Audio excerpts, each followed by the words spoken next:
Hello everyone, welcome back to Lexcore academy. তোমরা যারা higher secondary দিয়ে বর্ধমান ইউনিভার্সিটির আন্ডারে 5 ইয়ার্স বিএলএলবি করবে বলে ওয়েট করছিলে, তাদের জন্য ফাইনালি বর্ধমান ইউনিভার্সিটি থেকে 5 ইয়ার্স বিএলএলবির অ্যাডমিশন নোটিশ চলে এসেছে। এবার দেখো, আমি আজকে অ্যাডমিশনের এলিজিবিলিটি ক্রাইটেরিয়া থেকে শুরু করে কতগুলো ল কলেজ আছে, government law college Bardhaman university আন্ডারে 5 ইয়ার্স বিএলএলবি করার জন্য কতগুলো আছে, সেলফ ফাইন্যান্স কতগুলো আছে, প্রাইভেট ল কলেজ কতগুলো আছে, সমস্ত কিছু ডিসকাশন করবো ইন ডিটেল। দেখো, সবার ফার্স্টে আমাদের যেটা দিতে হবে সেটা হচ্ছে আমাদের অ্যাপ্লিকেশন কবে স্টার্ট হচ্ছে। 23rd জুলাই 2026 থেকে, today, which means Thursday. Next হচ্ছে আমাদের অ্যাপ্লিকেশন প্রসেস কবে কমপ্লিট হচ্ছে, 5th অগস্ট 2026। নেক্সট হচ্ছে অ্যাডমিট কার্ড ইস্যু হবে 10th অগস্ট অনওয়ার্ডস। নেক্সট হচ্ছে তোমাদের এক্সাম কবে হবে, 14th অগস্ট 2026। এক্সাম সেন্টার কি হবে, গোলাপবাগ ক্যাম্পাস। তাহলে এই পর্যন্ত আমরা ক্রোনোলজিটা বুঝে নিলাম। নেক্সট হচ্ছে আমাদের এলিজিবিলিটি ক্রাইটেরিয়া। এলিজিবিলিটি ক্রাইটেরিয়ার ক্ষেত্রে তোমাদেরকে কিন্তু হচ্ছে গিয়ে ক্লাস 12 পাস করতে হবে, যে কোনো রেকগনাইজ বোর্ড থেকে। হতে পারে সেটা সিবিএসসি, হতে পারে সেটা আইএসসি, হতে পারে সেটা মাদ্রাসা বোর্ড, হতে পারে সেটা ওয়েস্ট বেঙ্গল বোর্ড বা অন্য কোনো বোর্ডও হতে পারে, এনআইওএস হতে পারে, ওপেন স্কুলিং। এরপরে যেটা দেখতে হবে সেটা হচ্ছে এডুকেশন কোয়ালিফিকেশনে মার্কস কত পার্সেন্ট দরকার। তোমরা যে হায়ার সেকেন্ডারি পাস করবে, তোমরা যদি জেনারেল ক্যান্ডিডেট হও তাহলে কিন্তু তোমাদের 45% মার্কস দরকার। যদি তোমরা এসসি এবং এসটি ক্যান্ডিডেট হও তোমাদের কিন্তু 40% মার্কস দরকার হায়ার সেকেন্ডারিতে। যদি তোমরা ওবিসি ক্যান্ডিডেট হও, নন ক্রিমিলিয়ার, তাহলে তোমাদেরকে 42% মার্কস লাস্ট কোয়ালিফাইং এক্সামে ক্যারি করতে হবে, তবেই তোমরা বর্ধমান ইউনিভার্সিটির আন্ডারে 5 ইয়ার্স বিএলএলবির জন্য অ্যাপ্লিকেশন প্রসেসে অ্যাপ্লাই করতে পারবে। নেক্সট আমরা যেটা দেখবো সেটা হচ্ছে গিয়ে তোমার আমাদের যেটা দেখতে হবে, যে কোনো রেকগনাইজড বোর্ড থেকে যদি তুমি পাস করো তাহলে হচ্ছে বেস্ট 5 সাবজেক্টে তোমার প্রেসক্রাইব নাম্বার থাকলে তুমি এলিজিবল। নেক্সট হচ্ছে অ্যাপ্লিকেশন ফি। অ্যাপ্লিকেশন ফি হচ্ছে ইরেসপেক্টিভ অফ কাস্ট ক্যাটাগরি, প্রত্যেকটা কাস্ট ক্যাটাগরি স্টুডেন্টের জন্য কিন্তু 300 অ্যাপ্লিকেশন ফিস রাখা হয়েছে। তার পেমেন্ট কি অপশন আছে সেটা একটু দেখে নাও। নেক্সট হচ্ছে আপার এজ লিমিট। কোন রকম আমাদের সুপ্রিম কোর্টের অনারেবল সুপ্রিম কোর্টের case number, civil case number এত এত এত যেটা পেন্ডিং আছে সেখানে অনুযায়ী কিন্তু আমাদের লিগ্যাল এডুকেশনের ক্ষেত্রে কিন্তু কোন রকম আপার এজ লিমিট নেই। তাই হতে পারে তোমার বয়স হচ্ছে 18, হতে পারে তোমার বয়স 80, তুমি বর্ধমান ইউনিভার্সিটি 5 ইয়ার্স বিএলএলবি করার জন্য এলিজিবল। নেক্সট আমরা অ্যাডমিশন প্রসেসও দেখবো। তার অ্যাডমিশন প্রসেস যদি আমরা দেখি, দেখো তার আগে আমরা যেটা দেখবো, আমাদের কিন্তু কোনো রকম রিজার্ভেশন নেই। তুমি পিডব্লিউ হতে পারো, তুমি ইডব্লিউএস হতে পারো, তুমি এসসি হতে পারো, এসটি হতে পারো, জেনারেল, কোনো রকম রিজার্ভেশন নাই। ইরেসপেক্টিভ অফ কাস্ট ক্যাটাগরি থাকবে, কিন্তু হচ্ছে গিয়ে তোমাকে অ্যাজ এ তোমার মেরিটের উপরে বেস করে তোমার অ্যাডমিশন প্রসেসটা কমপ্লিট করানো হবে। নেক্সট যেটা দেখতে হবে সেটা হচ্ছে রিটেন টেস্ট।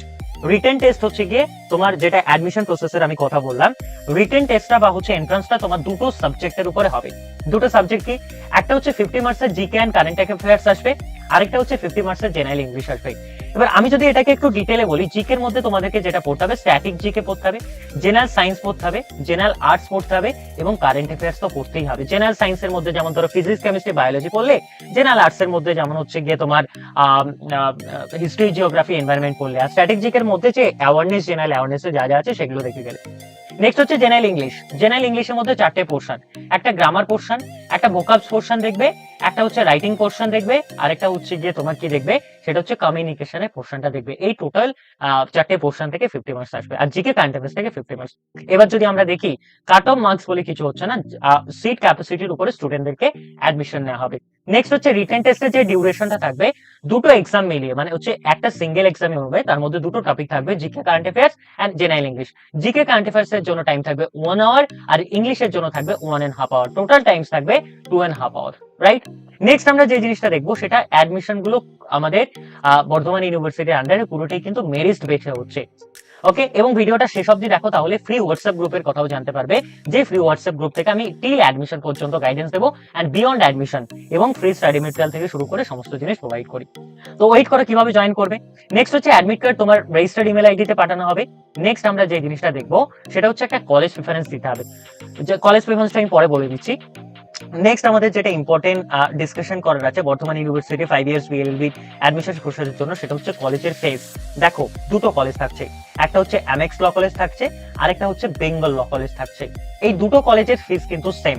এখানে একটা পার অ্যানাম বা পার ইয়ার একটা ফিস পেমেন্ট করতে হয়, সেটা হচ্ছে 35,000। যদি আমরা 6 মাস অন্তর অন্তর যে সেমিস্টার হয় তাহলে আমরা ধরলে কত, ওই 18,000 অ্যারাউন্ড একটা তোমাদের ফিস আসবে। আর ওয়ান টাইম অ্যাডমিশন ফিস ধরো 20,000, ওয়ান টাইম ফার্স্ট সেমিস্টারই নেবে। তো এইটা হচ্ছে আমাদের, তার মানে আমরা মোটামুটি অ্যারাউন্ড 18,000 মতো পার সেমিস্টার আমরা একটা ফিস ধরতে পারি, দুটো কলেজের জন্য সেম। আচ্ছা, নেক্সট হচ্ছে সিট ক্যাপাসিটি। বেঙ্গল ল কলেজে টোটাল সিট 60 এবং হচ্ছে অ্যামেক্স ল কলেজে টোটাল সিট হচ্ছে 60। আগের বছরের থেকে সিট এবছর ডিক্রিজ করা হয়েছে। নেক্সট হচ্ছে আমরা যে জিনিসটা দেখবো, দুটো কলেজের যে আমি কথা বলছিলাম, একটা অ্যামেক্স ল কলেজ যেটা হচ্ছে বর্ধমান ডিস্ট্রিক্ট, পূর্ব বর্ধমান ডিস্ট্রিক্টের মধ্যে নওভাতে সিওড়ি রোডে অবস্থিত। নেক্সট হচ্ছে গিয়ে বেঙ্গল ল কলেজ, যেটা হচ্ছে বীরভূম ডিস্ট্রিক্টের মধ্যে আসছে এবং হচ্ছে শান্তিনিকেতন বাইপাসের কাছে বিআইটিএম ক্যাম্পাসে অবস্থিত। তাহলে কলেজগুলোর ব্যাপারে আমরা জানতে পারলাম কোন কলেজটা, এবং দুটোই কিন্তু সেলফ ফাইন্যান্স কলেজ, মানে দুটোই প্রাইভেট কলেজ, এবং তাতে অ্যাডমিশন নিতে গেলে তোমাদেরকে বর্ধমান ইউনিভার্সিটির 5 ইয়ার্স বিএলএলবি এন্ট্রান্সের অ্যাডমিশন দিতে হবে। নেক্সট আমি যেটা বলছিলাম সেটা ফ্রি হোয়াটসঅ্যাপ গ্রুপের কথা বলছিলাম। ফ্রি হোয়াটসঅ্যাপ গ্রুপে কিভাবে জয়েন করবে, সেটার জন্য জয়েন করতে গেলে এই ভিডিওর যে ডেসক্রিপশন বক্স আছে সেখান থেকেও তোমার লিংক দেওয়া থাকবে, ডেসক্রিপশন বক্স, অথবা যে এই ভিডিওর পিন কমেন্ট আছে সেখানেও কিন্তু হচ্ছে কমেন্ট বক্সে গেলেই দেখতে পাবে পিন কমেন্ট, সেখানেও আমি ফ্রি হোয়াটসঅ্যাপ গ্রুপের লিংক দিয়ে রাখবো। তোমরা এনশিওর করবে যে ফ্রি হোয়াটসঅ্যাপ গ্রুপে জয়েন করেছো। প্রত্যেকে খুব ভালো করে প্রিপেয়ার করে, এবং আমার যদি কোনো ডাউট থাকে 9635576039 এই নাম্বারে কল বা হোয়াটসঅ্যাপ করে নেবে যদি কোনো ডাউট থাকে, 9635576039। ওকে, খুব ভালো করে প্রিপেয়ার করো। অল দ্য বেস্ট, খুব তাড়াতাড়ি ফর্ম ফিল আপ করে নাও। See you soon in the next video. Regards, let's score academy.